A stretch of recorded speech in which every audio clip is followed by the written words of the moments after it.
Arrependei-vos, irmãos, arrependei-vos, irmãos, penitenciei-vos, irmãos, oremos, irmãos, partamos para o flagelo, irmãos,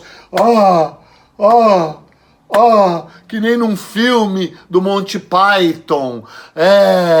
É exatamente isso, irmãos. A peste chegou, a peste está de volta. A peste é um castigo divino. A peste só pode ser curada por jejum, penitência e autoflagelo. Autoflagelemo-nos, irmãos. Agora, afastemos de nós toda a ciência.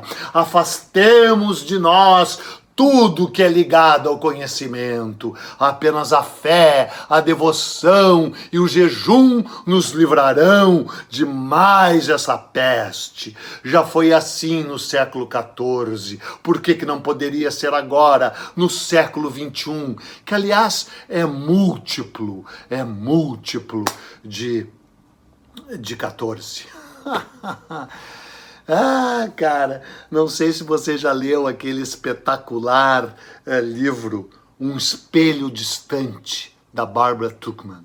Eu recomendo, é sobre o terrível século XIV. Ela considera o pior século da história da humanidade. Se bem que o 20 e esse início de 21 ali estão querendo competir, né? Barbara Tuchman, minha historiadora favorita, escreveu o livro sobre esse século XIV quando veio, você sabe bem, a peste negra. A peste que matou 2/3 da humanidade, né? 2/3 da humanidade foram mortos pela peste. É inacreditável, né? E aconteceu. E será que vai acontecer de novo? Não, né? Mas, cara, falando em espelho distante, você sabe o que é um espelho próximo? Um espelho próximo são esses episódios que o canal Buenas Ideias disponibiliza de tempos em tempos para os seus membros, para os seus 80 mil membros. 80 mil membros? Não, é um pouco menos. Não temos 80 mil membros ainda. Mas de 15 em 15 dias, pelo menos, eu disponibilizo um vídeo que é que nem esse que eu estou pondo agora na roda para você, para todo mundo. Eles vêm sem edição, sem inserts, é só uma conversa. Na verdade, o meu tipo favorito de conversa é um monólogo. Eu falo e você escuta. E como todo mundo está disponibilizando tudo, né? Você sabe, a editora LPM e outras estão disponibilizando e-books gratuitamente, o Telecine abriu o sinal, a grande, extraordinária, magnífica Globo News abriu o sinal, e assim por diante, né? Até certos sites pornôs abriram seu sinal. Então nós estamos aqui abrindo nossos sinais para sinalizar para você que a história nos traz sempre todas as lições que a gente precisa. E essa peste do século XIV, a peste negra, ela traz bastante lições com relação a esse momento de pandemia que a gente está vivendo, né? Se você parar, bom, primeiro que é o seguinte, né, que nem diz a família, né, o 01, o 02, o 03, a peste negra veio da China. Não foi bem da China, sabe? Ela veio ali da Ásia Central, dos mongóis, né, e chegou no Mar Negro em 1346 e depois chegou em Constantinopla, né, em 1300 e início de 1347 e da Ásia Central, de Constantinopla chegou na Itália, e da Itália que se espalhou pela Europa inteira, né? Inclusive tem aquela piada sensacional, né? O coronavírus é que nem o macarrão, foi inventado na China, mas a Itália espalhou pelo mundo. Só rindo, né? Mas, cara, tem 1000 ligações, isso porque você sabe que no ano de... Qual é o ano mesmo? Acho que é 1000... claro, no ano de 542 houve a chamada peste de Justiniano, né? Que foi uma peste que durou durante um ano, de 542 a 543, e simplesmente marcou o fim definitivo do Império Romano do Ocidente. né? E o Império Romano do Ocidente, quando cai, faz com que a Europa entre em grande desordem, né? Porque a Pax Romana, né, já era. Então começaram a haver grandes assaltos e raids e bárbaros atacando as cidades da Europa Central e da Europa propriamente dita. E aí os povos medievais passaram a viver dentro de cidades muradas, e levaram para dentro das cidades os seus animais. E o convívio entre os camponeses que viviam antes no campo, como o próprio nome diz, e passaram a morar em cidades de ruas estreitas, diminutas, imundas e sujas, junto com seus animais. Esse convívio estreito fez com que muitas doenças e muitas pestes se espalhassem pela Europa a partir daquele momento, né? E o Império Romano do Ocidente, do Oriente, sobrevive no Bizâncio. Mas daí é inacreditável a gente pensar que com a queda, justamente com a queda de Constantinopla, né? Bizâncio, Constantinopla, hoje Istambul, né? A peste se espalhou a partir dali, em 1346, mas ali, em 1453, o sultão Maomé II, Faith, o conquistador, com 20 anos de idade, conquista o Bizâncio e interrompe as grandes rotas comerciais que uniam o Ocidente ao Oriente. E é em função desse bloqueio que portugueses e espanhóis começam a tentar, como você sabe, no colégio já te disseram, a grande volta lá para contornar a África para chegar na Índia por mar, não é? E aí, peraí que eu vou tirar uma coisinha aqui, ó, tá me enchendo o saco. Pronto, tirei. Tinha uma coisinha ali, bateria fraca. Será que vai cair a minha bateria? A minha bateria não tá fraca, talvez a bateria disso aí esteja fraca. Bom, que bom que agora eu tô vendo a minha própria cara. Que lado fica a câmera, hein? A câmera fica da esquerda ou da direita, hein? Vou olhar para esse lado, se não for o problema é teu. Eu sou meio vesgo mesmo. Bom, cara, o que aconteceu é que depois da tomada de Constantinopla é que os portugueses começam a sua expansão pelo Atlântico, e o Colombo, que tinha vivido a vida inteira em Portugal, que tinha aprendido a navegar não, né, porque genovês italiano navega muito, mas aprendido os segredos do Atlântico com os portugueses, acabaria chegando no que viria a se chamar América em 12 de outubro de 1492. E, cara, o que acontece na conquista do Novo Mundo, hoje a gente sabe que também é uma espécie de guerra bacteriológica, né, cara? Esses caras chegaram com um grande cabedal, com um grande histórico de doenças e pestes e podridões e enfermidades, e entram em contato com os povos indígenas do Novo Mundo que viviam em isolamento há pelo menos 10 séculos, talvez mais, 15 séculos, né? 15 mil anos de isolamento, e não tinham então anticorpos contra essas doenças horrorosas que os europeus e asiáticos tinham contraído, especialmente por causa dos hábitos péssimos de higiene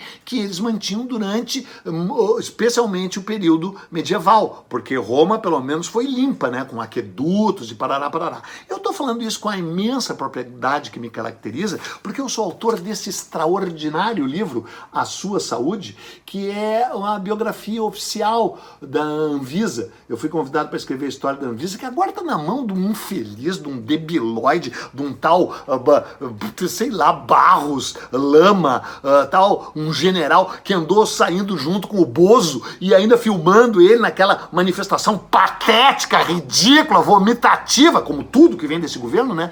No dia 15 de março, né? Quando já se pregava o isolamento, né? Algum dia eu vou reescrever esse livro só para pôr esse cara na lista, o atual na lista da infâmia lá da Anvisa, né?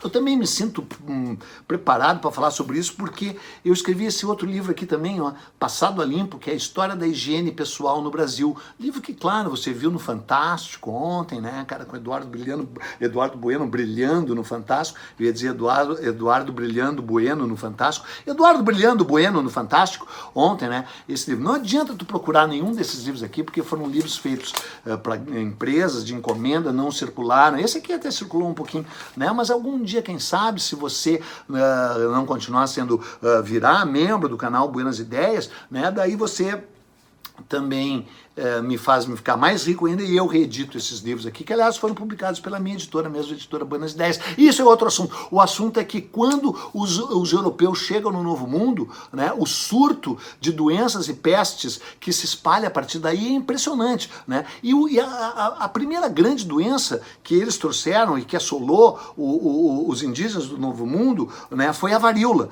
Tanto é que se sabe hoje, né, que o Cortés the Killer, só conseguiu conquistar o México, cuja capital, Tenochtitlan, como eu falo na minha peça, tinha 1 milhão de habitantes, graças à varíola, não é? O Pizarro, aquele criador de porcos analfabetos que conquistou o Peru, também conseguiu conquistar o Peru graças à esteira de doenças que eles espalharam em seu avanço. E aqui no Brasil, onde não havia um grande império indígena para ser conquistado, mesmo assim, as doenças também fizeram com que várias tribos inimigas dos portugueses sucumbissem a isso. E as amigas também, porque o grande surto de varíola, o primeiro grande surto é de 1562 a 65, quando os primeiros aldeamentos dos jesuítas, liderados pelo Nóbrega e depois pelo Anchieta, né, que é o projeto original das missões. Você já viu aqui no canal Buenas Ideias vários episódios sobre as missões, né, do sul do Brasil. Essas missões, o Nóbrega que as botou em andamento um século antes, na Bahia, 1562 a 1565, e morreu todo mundo de varíola, sabe? A varíola era um pesadelo pros indígenas, e foi um pesadelo também para os próprios europeus, né? Mas a grande doença epidêmica do Brasil, o grande temor do Brasil foi a febre amarela, né? Agora é incrível que o primeiro surto de febre amarela que chega ao Brasil chegou favoravelmente, em tese, ao Brasil. Sim, porque em 1599 a Companhia das Índias Ocidentais resolveu invadir o Brasil, e quando resolveu invadir o Brasil, mandou uma frota com 70 navios para ocupar a Bahia. Mas essa frota fez uma escala na Guiné, na África,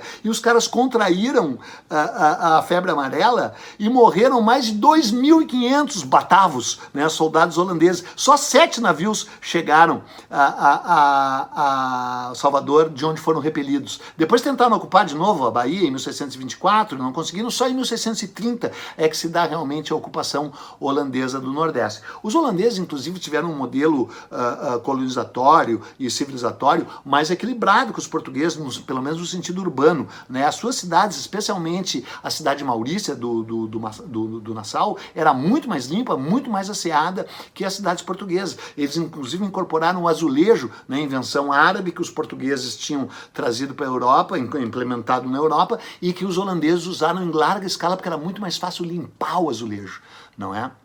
Mas a questão é que